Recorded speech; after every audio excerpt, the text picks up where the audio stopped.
Hola, bienvenidos al canal de investigación en electromovilidad y almacenamiento de energía. Mi nombre es Jacqueline Gutiérrez y hoy vamos a ver una entrevista con la profesora Mónica Toledo sobre transferencia de calor. Nos va a explicar un poco qué es lo que se trata esto, algunos ejemplos de la vida cotidiana y algunos consejos para las personas que estén interesados en seguir este camino de la transferencia de calor. Los dejo con la entrevista y espero les guste. Bienvenidos a esta nueva entrevista. Hoy estamos con la ingeniera Mónica Toledo, que nos va a hablar un poquito sobre transferencia de calor, ya que ella es profesora. Y bueno, agradecemos mucho que esté aquí. Muchas gracias. La primera pregunta es, ¿podría hablarnos sobre su trayectoria y cómo se interesó en el campo de la transferencia de calor? Sí, bueno, yo soy ingeniero mecánico de profesión. Empecé primero estudiando ingeniería en aeronáutica, pero después de 4 semestres me di cuenta de que no era lo mío y me cambié a la del Valle de México, Lomas Verdes, donde estudié ingeniería mecánica y volví a encontrarle ese amor a la materia, a la carrera. Y después yo siempre supe que yo quería seguir haciendo un posgrado en energética. Y una vez que acabé la carrera yo me fui a Austria, vivía allá. Regreso a México a hacer la maestría de energética también. Y me vuelvo a regresar y regreso en el 18 a iniciar el doctorado en ingeniería mecánica. Y a mí, curiosamente, lo que a mí siempre me había gustado había sido termodinámica y dinámica de fluidos o mecánica de fluidos, y empecé a ver la materia de transferencia de calor ya más bien como profesora, y pues a mí se me hace la culminación o una combinación perfecta de termodinámica y dinámica de fluidos. Y ya tiene aplicaciones muy reales, muy visuales y muy notorias también, entonces por eso me interesó más la transferencia de calor. Ok, muchas gracias. ¿Qué importancia tiene la transferencia de calor en la ingeniería y en las aplicaciones industriales? Pues mucha, porque tiene que ver la eficiencia térmica, también la sostenibilidad. Tenemos que tomar en cuenta el diseño, los materiales. Yo siento que con la transferencia de calor ya tenemos esa combinación de varias partes de lo que uno aprende en la ingeniería, que es por un lado ciencia de materiales, resistencia de materiales, dinámica de fluidos, termodinámica, y ya podemos empezar a unificarlo y empezar a ver un problema ya desde el punto de vista de transferencia de calor, tomando en cuenta que pues, la transferencia de calor, como la termodinámica y dinámica de fluidos, se basa en los principios en los 3 parámetros que son presión, volumen y temperatura, pero también tenemos que tomar el espesor, el tiempo. Y dentro de la transferencia de calor ya vemos también el efecto del costo, porque ya vemos aquí si hay un problema, si hay un accidente, cuánto nos va a salir el haber diseñado mal. ¿Podría comentar cuáles son los 3 modos de transferencia de calor y cómo se diferencian entre sí? Sí, la transferencia de calor tiene la conducción, la convección y la radiación.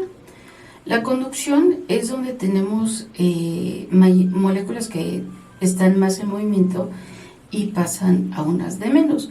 Pero también podemos decir que la conducción es la parte donde vamos a tener sólido con sólido. Entonces, por ejemplo, todos lo hemos notado, si la batería del celular se empieza a calentar y la pongo en la pared o la pongo en mi escritorio y estoy cargando mi celular, cuando quite mi celular de ahí puede tener esa conducción que es del celular sólido a la mesa y solo va a estar calientito donde puse la batería, la demás parte del celular no va a estar.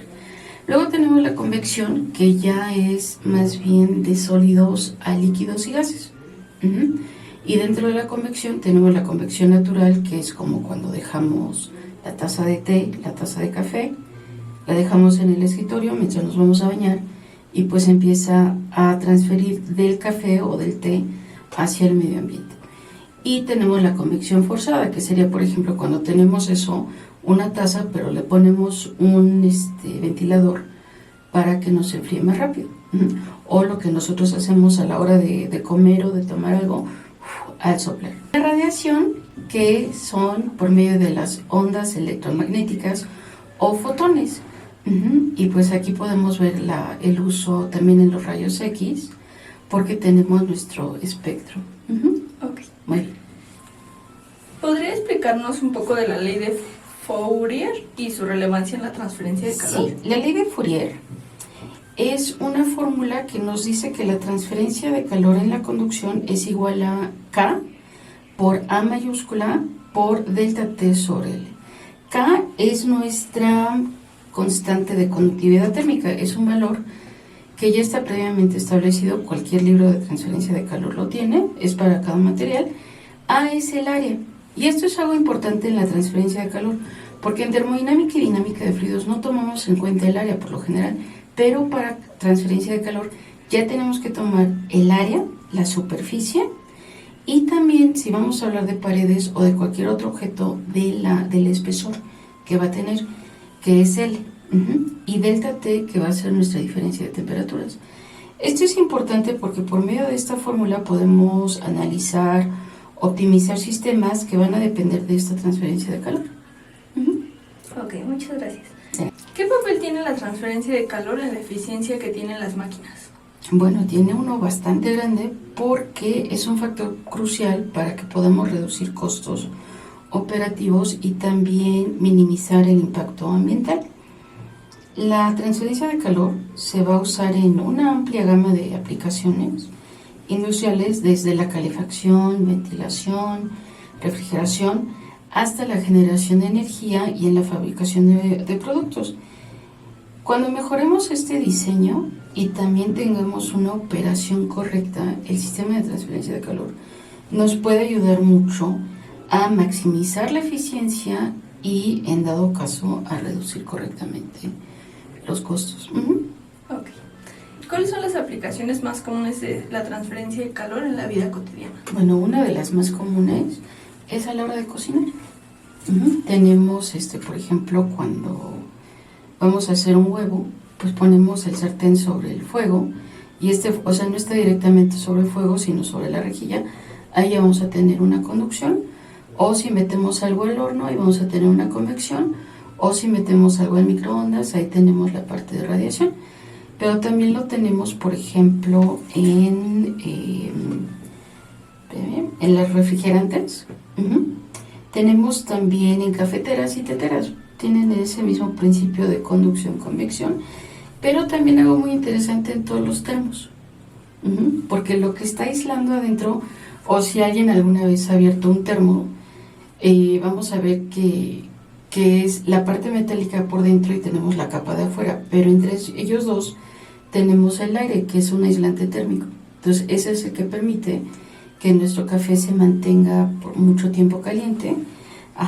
Y también en dado caso, si tenemos comida fría, pues nos permite a que no se vaya a estar calentando. También en los automóviles tenemos en los radiadores, en la parte de la refrigeración, en paneles solares también. Y algo que es también muy rico, pues en los baños de agua caliente. Y refrigeración también y congelantes. Okay. ¿Qué técnicas se utilizan para medir la tasa de transferencia de calor en un sistema? Bueno, ahí podemos usar varios. Podemos usar un termómetro o termopares, que son una serie de sensores que podemos instalar para medir perfectamente las deltas que puede haber durante un proceso. Podemos también usar calorímetros, que son aparatos, dispositivos que se van a utilizar para medir este calor que vamos a estar transfiriendo. También podemos usar placas de calor, de flujo de calor, pero también muy interesante, podemos usar anemómetros térmicos y cámaras infrarrojas, que ya tienen, esas son muy interesantes. Y también, si lo queremos ver de una forma más teórica, hacer el cálculo de las ecuaciones de balance de energía. Okay. ¿Podría decirnos un ejemplo de un proyecto en el que haya trabajado que involucre desafíos significativos en esta transferencia de calor? Bueno, yo estuve con un grupo de investigación, fuimos a checar una planta termoeléctrica, no puedo decir el nombre obviamente, y a mí algo que me sorprendió fue que los dispositivos no tenían los medidores. O sea, se veía que estaban, pero no se veía, la carátula no existía. Y como ingeniero yo considero que es muy peligroso aceptar un trabajo así porque no tienes la forma de medir realmente en ese momento. Entonces, después de una discusión se tuvo que recurrir a otra empresa para que vinieran a hacernos una caminata con las cámaras termográficas. Y pues fue muy interesante porque sí se ven ya realidades que dice uno, ay, ya cuando uno ve mucho violeta, dice, uy, como que no debería estar ese violeta en ese espectro. Pero fueron interesantes porque por medio de estas mediciones pudimos después hacer los cálculos correctos y dar la opinión sobre ya tecnológicamente más basada en realidades. Yo sugiero ahí que si en algún momento alguien de ustedes está en esa situación, no acepten inmediatamente sin poder sacar un valor real, porque si les dan los valores de diseño, si fueron puestas en operación hace 30, 40 años, ya hay mucha diferencia. Ya no podemos aceptarlo tal como ingenieros. Entonces, si no hay una bitácora de mediciones, mejor pedir que se haga un estudio de cámara termográfica para poder tener en ese momento mínimo las deltas de temperatura. Okay. ¿Qué software o herramientas considera útiles en el análisis de transferencia de calor? Bueno, uno de los softwares que más se usa es ANSYS. Es bastante usado. También se puede usar SolidWorks, también se puede usar Autodesk, MATLAB con algunos aditivos, y otro software que se usa mucho es OpenFOAM. La ventaja de OpenFOAM es que es un software gratuito, no tienes que pagar licencia, mientras que ANSYS la licencia es bastante cara. Okay. ¿Cuáles son los errores más comunes que observan en el diseño de sistemas desde el punto de vista de la transferencia de calor? Bueno, uno puede ser que uno subestime o sobreestime la carga térmica que vaya a tomar, o también si no hemos consolidado bien la resistencia de materiales. Y eso es lo que me gusta de la materia de transferencia de calor, que efectivamente ya es una materia que combina todo lo que tuvimos que haber visto antes en la carrera. Por lo general esta materia de transferencia es a partir de quinto semestre, porque ya se debió ver ciencia de materiales, resistencia, dinámica de fluidos y termodinámica. También otra cuestión es si nos diseñamos correctamente los disipadores de calor, o también si ignoramos la convección natural o forzada, que son fenómenos que siempre vamos a tener. Si no tomamos en cuenta cómo va a ser la ventilación o el flujo de aire, si no consideramos condiciones transitorias, o también si en algún momento se sobreestima el aislamiento térmico. Entonces podrían ser algunos de los puntos, ¿sí? Okay. ¿Cómo se integra la simulación numérica en su trabajo relacionado con la transferencia? Bueno, yo en lo personal soy un poco escéptica de la simulación numérica. Sé que es muy buena porque puede tomar un sinfín de datos que si lo tuviéramos que hacer numéricamente o hasta en Excel, el riesgo es muy alto de errores, o sea, vamos a tener un riesgo muy alto. Sin embargo, yo siento que la simulación numérica tiene que estar bien planeada. Tenemos que determinar desde el inicio muy bien cuál es la meta, qué es lo que queremos medir. Entonces tenemos que definir el problema, establecer exactamente qué quiero del modelo, ¿okay? Pero eso se lo tengo que decir yo a mi programa. Mi programa no puede empezar a pensar por sí mismo. La segunda pues sería la discretización, que sería qué tipo de mallado voy a tener, cuántos puntos, qué tan exacto va a ser. Y definitivamente si voy a hacer un mallado muy alto, necesito tener una alta carga de memoria. Mi computadora debe ser capaz de poder trabajar eso. Después tengo ya la definición de las condiciones de contorno y las propiedades térmicas. Tengo que tener toda esa información previamente. La resolución de las ecuaciones numéricas, y aquí va a depender si voy a trabajar, con qué tipo de método voy a trabajar, ¿ok? Y también con qué tipo de programa. Voy a tener también, una vez que obtenga todo mi resultado, toda mi simulación, bueno, ¿y ahora qué voy a hacer con eso? Tengo que hacer el análisis de resultados. Porque si no, tengo el problema de que hay un montón de líneas y se ven requete bonitas, con azul, verde, a veces violeta. Ay, se ve muy padre, pero bueno, ¿y eso qué indica? Después ya tengo que hacer la validación y la verificación. Eso quiere decir que tengo que comparar mi experimento numérico con algún experimento real. No importa que lo haya hecho yo o alguien a nivel global. Alguien tiene que haberlo hecho, ¿ok? Y ya después tengo que optimizar el diseño y al final, pues, necesito integrar ya algún otro fenómeno físico que pueda haber. Porque tengo que recordar que luego para ciertos puntos, y si cambio algo, la temperatura o si hay una velocidad del viento, ya esa simulación no va a darme lo mismo. Y al final tengo que integrar. Entonces tengo que volver a repetir el proceso, tal vez también en un experimento real. Ok, muchas gracias. En su opinión, ¿cómo se podría mejorar la eficiencia energética en los sistemas conforme también se mejore la transferencia de calor? Bueno, una sería optimizar el aislamiento térmico, ¿ok? Y me parece que ese, por ejemplo, fue un caso que vimos muy bien este año en junio o julio, que tuvimos la ola de calor. Y vimos que no estamos preparados para ese tipo de condiciones, porque en la noche teníamos en las casas 28 grados, 24 grados, y era sumamente complejo dormir. Y esto pasa porque no teníamos ese aislamiento térmico. Ahora, en países de Europa, hay el aislamiento térmico, específicamente en Alemania y Austria, tenemos que tener este aislamiento térmico porque tenemos una situación afuera de menos 20, menos 15 grados, pero adentro me gusta estar tal vez a 22. Entonces voy a tener ya ahí una delta bastante grande. Si adicional a esto tomamos que el costo de calefacción ha aumentado, entonces pues no puedo tener una casa que tenga un aislamiento térmico muy malo, porque mi calor, que el calor tiende a irse a donde hace más frío, y pues si tengo afuera una temperatura exterior de menos 15 grados, pues se me va a ir todo y voy a estar gaste y gaste y gaste. Entonces ahí tenemos que ver el aislamiento térmico. Pero también lo vemos aquí en México. En los últimos inviernos que ha hecho tanto frío, nos damos cuenta que la pared de adentro está bastante fría. Y a veces en la Ciudad de México tenemos ese frío que es húmedo en invierno. Y entonces cuando nos despertamos sentimos como la cobija de hasta arriba está como babosita, está mojadita. Eso también lo podremos mejorar por medio del aislamiento térmico. Las otras, pues las condiciones de temperatura y presión. También podemos uso de materiales avanzados, eso se ve también mucho en los últimos años.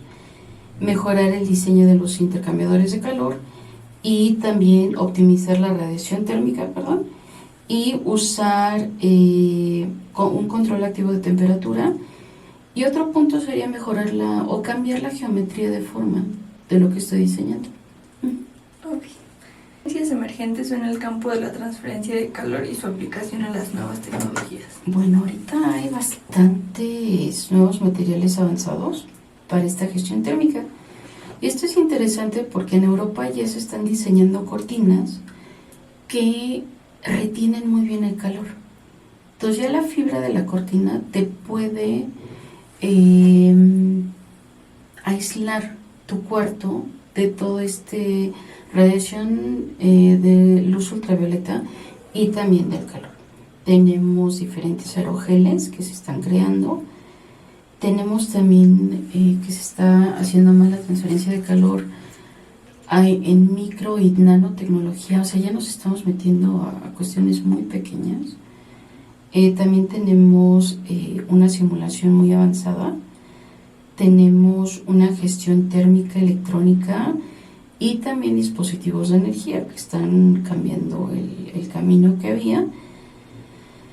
Estamos también viendo sistemas de reutilización de calor y eso tiene que ver mucho con esta parte también de la sostenibilidad y la sustentabilidad. Entonces, lo que hay, cómo lo puedo reusar, cómo lo puedo mejorar.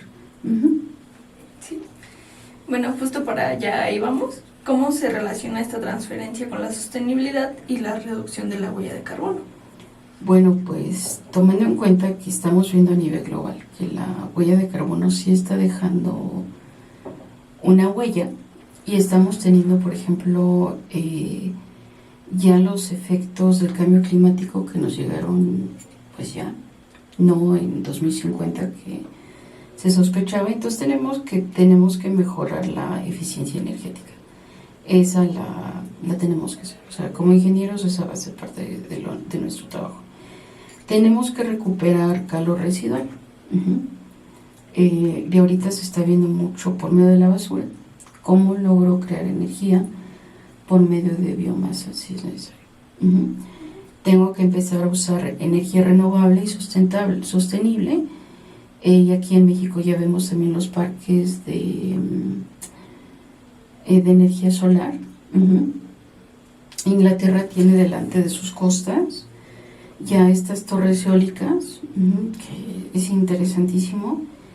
Tenemos también que ver los sistemas de almacenamiento térmico, cómo lo vamos a almacenar bien, y también la reducción del uso de combustibles fósiles en la industria, que pues se creó la batería, el carro eléctrico, pero pues es un problema todavía, sobre todo en países como México. Casi no hay torres y yo no he visto muchos carros eléctricos tal cual, pero también tenemos que ver si los vamos a estar usando. Bueno, tenemos la red eléctrica para ello o qué va a provocar. Tenemos que también hacer los diseños de edificios sostenibles. Eso va a ser interesante también aquí en México. En Inglaterra ya se ha visto que han diseñado edificios muy bonitos de vidrio, se ven espectacularmente padrísimos. Y en la ciudad de Londres está Walkie Talkie. Y es un edificio que es muy interesante porque está curveado, nada más que no tomaron en cuenta el efecto de la reflexión. Y entonces cuando ya lo inauguraron y todo estaba ya perfecto, de pronto se dieron cuenta que el rayo solar estaba calentando carros y estaba deshaciendo espejos. Entonces tuvieron que llegar después, una vez que se construyó, con otro tipo de recubrimiento para los vidrios, porque no tomaron en cuenta la reflexión del sol. Entonces son cuestiones que desde el diseño se tienen que ver.